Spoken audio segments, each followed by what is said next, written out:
रायदा सयाती रमजाकमानी बागै हास्ते पुलिसनो क्रिटिसाइज खालायका हाईकोर्ट शालका आगरतला थानानि इन्वेस्टिगेशन अनास्था साक्लायरेखा हाईकोर्ट इन्वेस्टिगेशन सीट खावैरेखा हाईकोर्ट पुलिस तांगफांनि मुंगै दरबानक अवमानना मामला खालायका हाईकोर्ट আজকে একটি রিট মামলায় উচ্চ আদালত অন্তর্বর্তী আদেশ দিয়ে বেআইনি গ্রেপ্তার এবং আটকের দায়ে রাজ্য পুলিশকে তীব্রভাবে ভর্ৎসনা করেছেন। একই সাথে মাননীয় উচ্চ আদালত বলেছেন যে পূর্ব থানার তদন্তের উপর উচ্চ আদালতের ভরসা কিংবা আস্থা রাখার কোনো সুযোগ নেই। তাই দুটো এফআইআরের তদন্ত করার দায়িত্ব উচ্চ আদালত বিশেষ তদন্তকারী দল বা সিটকে দিয়েছেন। উচ্চ আদালত একটি সিট গঠন করেছেন, স্পেশাল ইনভেস্টিগেশন টিম। সেই সিটের দায়িত্ব দেওয়ার জন্য রাজ্য সরকারকে নির্দেশ দেওয়া হয়েছে পশ্চিম ত্রিপুরা জেলায় কর্মরত নন এমন কোনো ডিএসপি পদমর্যাদার অফিসারকে দায়িত্ব দিতে হবে এবং এই তদন্তের সাথে পশ্চিম ত্রিপুরা জেলার কর্মরত কোনো পুলিশ আধিকারিক কোনোভাবে যুক্ত থাকতে পারবেন না। এবং উচ্চ আদালত এও বলেছে রাজ্য পুরসভা, ত্রিপুরা পুরসভার, আগরতলা পুরসভার পুরো কমিশনারকে বলেছে হলফনামা দেওয়ার জন্য। আজকের রায়ে এফআইআর গ্রহণ করার ক্ষেত্রে উচ্চ আদালত রাজ্য সরকারের ভূমিকাকে তীব্রভাবে ধিক্কার জানিয়েছে। ঘটনা সম্পর্কে আপনারা জানেন, রত্না রায় উনি বনমালীপুর নিবাসী। ওনার অভিযোগ 4 তারিখ রাত্রিবেলা ওনার বাড়িতে রবীন্দ্র ঘোষ পুরসভার টাস্কফোর্সের কর্মচারী, তার নেতৃত্বে একদল যুবক দুষ্কৃতিকারী চড়া হয়ে তার ছেলে সৈকতকে ডেকে আনে বাড়ির বাইরে, ডেকে এনে তাকে বেধড়ক মারধর করা হয়।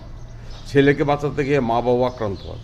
অভিযোগে বলা হয় সৈকত শাহর কাছে ওই পুরসভার টাস্কফোর্সের কর্মচারী 2 লক্ষ টাকা ঘুষ দাবি করে, বলে যদি 2 লক্ষ টাকার ঘুষ না দেওয়া হয় তাহলে তার মার নির্মীয়মান বাড়ির কাজ করতে দেওয়া হবে না। সৈকত এই ঘুষের টাকা দিতে অস্বীকার করে। তার ফলে রাত্রে 11টার সময় রবীন্দ্রনারায়ণ ঘোষের নেতৃত্বে একদল দুষ্কৃতিকারী বাড়িতে এসে বনমালীপুরে ভাড়া বাড়িতে এসে ধলেশ্বরে ভাড়া বাড়িতে এসে আক্রমণ করা হয়। ছেলেকে মারধর করে ছেলেকে বাঁচাতে থেকে মা বাবা আক্রান্ত। ঘটনা এখানেই শুরু কিংবা এখানে শেষ নয়। ঘটনাস্থল থেকে দুষ্কৃতিকারীরা সৈকতকে জোর করে তুলে পূর্ব থানায় নিয়ে আসে। পূর্ব থানায় এনে সৈকতের মার অভিযোগ তার ছেলের উপর যৌন নির্যাতন করা হয়, তার গোপনাঙ্গ প্রচণ্ড অত্যাচার চালানো হয়।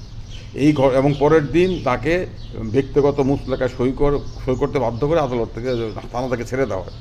6 তারিখ রত্না রায় পূর্ব আগরতলা মহিলা থানায় লিখিত অভিযোগ করেন রবীন্দ্রনারায়ণ ঘোষ, জয়দেব ঘোষ, অন্যান্য দুষ্কৃতিকারীদের বিরুদ্ধে। পুরো কমিশনারকে জানানো হয়, থানা এফআইআর গ্রহণ করেনি। এবং পরবর্তী সময়ে ভদ্রমহিলা বাধ্য হয়ে পশ্চিম ত্রিপুরা পুলিশ সুপারের কাছে লিখিত অভিযোগ করেন এবং রাজ্য পুলিশের মহানির্দেশের কাছে লিখিত অভিযোগ করেন যে আমি লিখিত অভিযোগ করেছি কিন্তু এখনও এফআইআর গ্রহণ করা হয়নি, তোমরা ব্যবস্থা করো। তারপরও কোনো ব্যবস্থা নেওয়া হয়নি। ভদ্রমহিলা 6ই মেতে উচ্চ আদালতে মামলা করেন। সেই মামলা 6ই মেতে উচ্চ আদালতে মামলা গ্রহণ করা হয়। ওই দিন উচ্চ আদালতের প্রধান বিচারপতি MS রামচন্দ্র রাও এবং বিচারপতি বিশ্বজিৎ পালিতের ডিভিশন বেঞ্চ রাজ্য সরকারকে জবাবদিহি নোটিশ করে এবং এফআইআর লিখিত অভিযোগ দেখে এখনও এফআইআর গ্রহণ না করে উচ্চ আদালত বিস্ময় প্রকাশ করে। উচ্চ আদালতে 6 তারিখ নোটিশ করা হলো 6ই মে।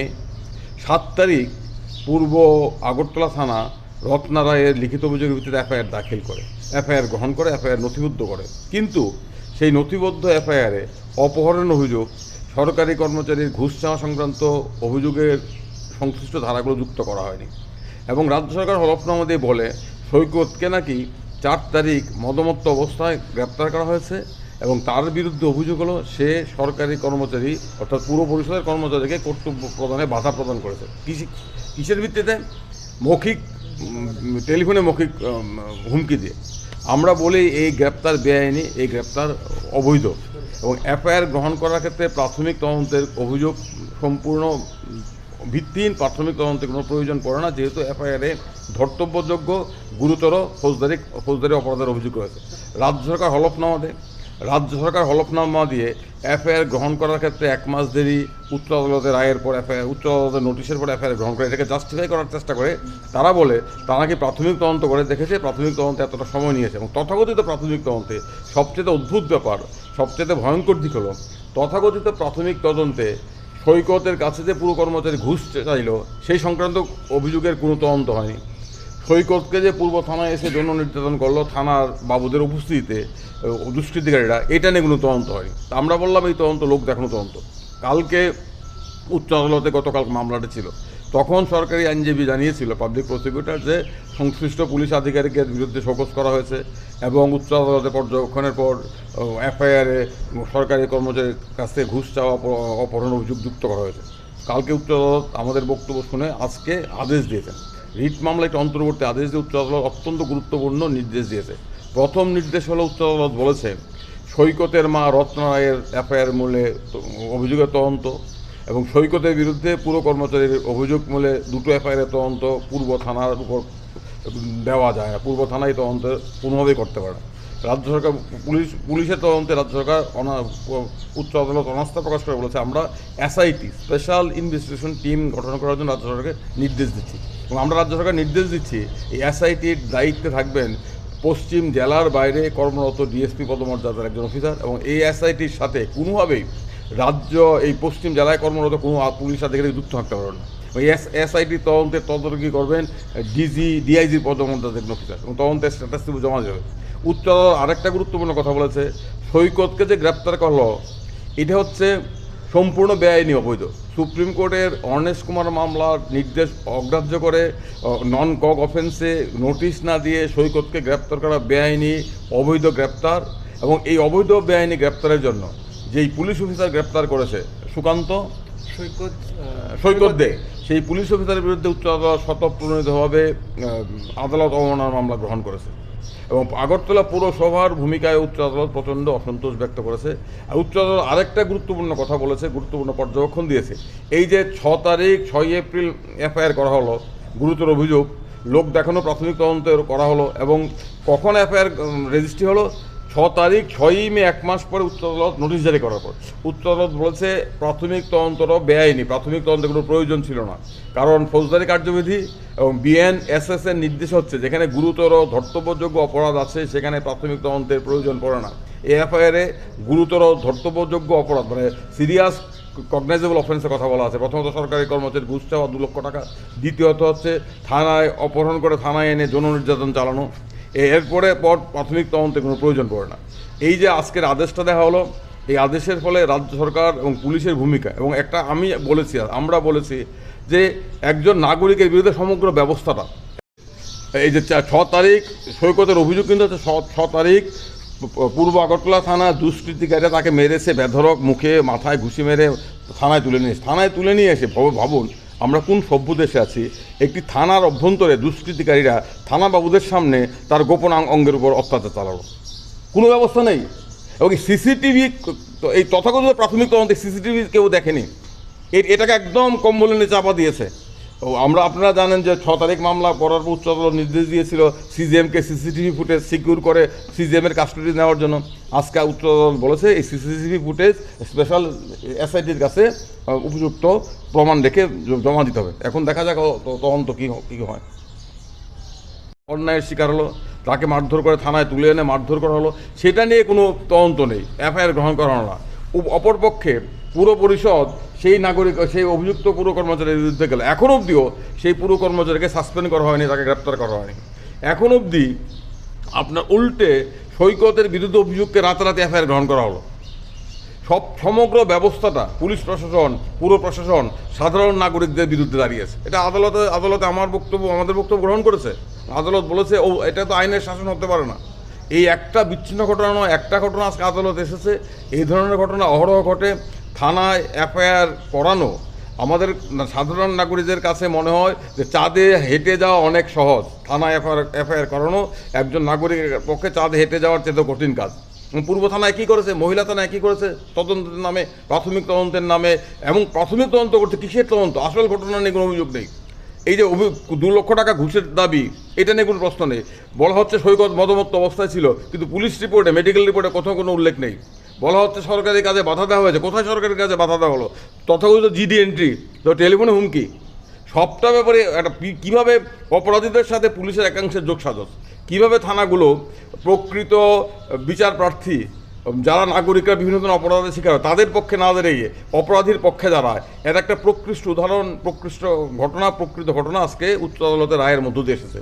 এই রায়ের ফলে আমরা আশা করব সরকারের টনক নড়বে, আমরা আশা করব রাজ্য পুলিশ তার দায়িত্ব পালন করবে, অপরাধীদের পক্ষে দাঁড়াবে না। আমরা শুনেছি একজন ওসিকে নাকি বদলি করা হয়েছে, এবং আজকে পাবলিক প্রসিকিউটর জানিয়েছে যে জয়দেব ঘোষ নামক একজন এসপিওকে নাকি ক্লোজ করা হয়েছে। উচ্চ আদালত বিস্ময় প্রকাশ করেছে, এত বড় ঘটনার পর মাত্র ক্লোজ করা। এখন অবধি রবীন্দ্রনারায়ণ ঘোষকে কিন্তু গ্রেপ্তার করা হয়নি। উচ্চ আদালত এত পর্যবেক্ষণের পরও এখন এসআইটি তদন্ত করবে, আদালতে মামলা চলছে, স্ট্যাটাস রিপোর্ট জমা পড়বে। আমরা এখন এই রবীন্দ্রনারায়ণ আমাদের সৈকতকে বেআইনি গ্রেপ্তারের জন্য ক্ষতিপূরণ চাইব, কারণ ক্ষতিপূরণ দিতে হবে, নাগরিক স্বাধীনতা হরণ উচ্চ আদালত বলে দিয়েছে। বেআইনি গ্রেপ্তার, এই ধরনের বেআইনি গ্রেপ্তার সারা রাজ্যে প্রতিদিন হচ্ছে। সবগুলো আদালতে আসে না, আসার সুযোগ হয় না, আসার সুযোগ পায় না। একটা আদালতে এসেছে, আদালতের পর্যবেক্ষণে স্বাভাবিকভাবেই আমরা আইনজীবী হিসাবে এবং ত্রিপুরা মানবাধিকার সংগঠন, ত্রিপুরা হিউম্যান রাইটস অর্গানাইজেশন হিসাবে আমরা খুশি, আমরা স্বাগত জানাই।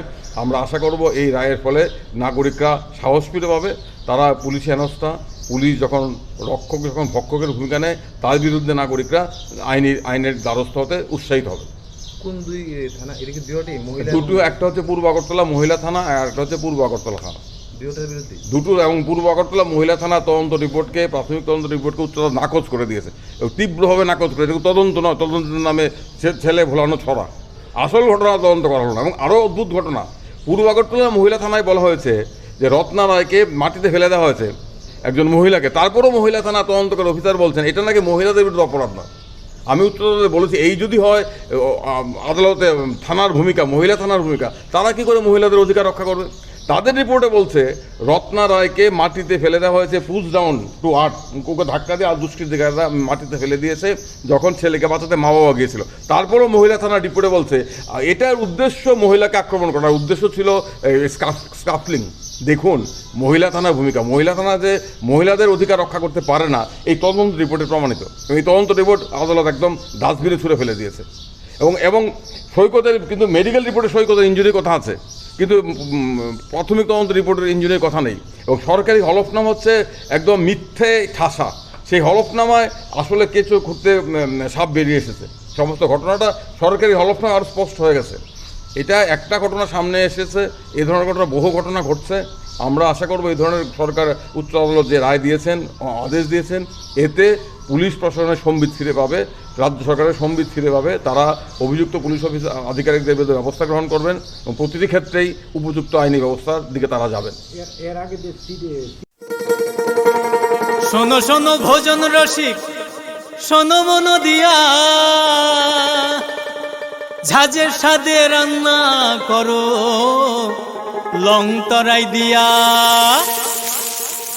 ইলিশ সর্ষে পোস্ত বাটা যেমন ইচ্ছে নাও, মালাই চিংড়ি মাংস কষা চেটে পুটে খাও, আহা চেটে পুটে খাও, আহা চেটে পুটে খাও। লং তরাই কাচ্চি ঘানির সর্ষে তেলে টেস্ট, যে খাবে সেই বলবে লং তরাই বেশ। লং তরাই সর্ষের তেল, ঝাঁঝে স্বাদে তোমাকে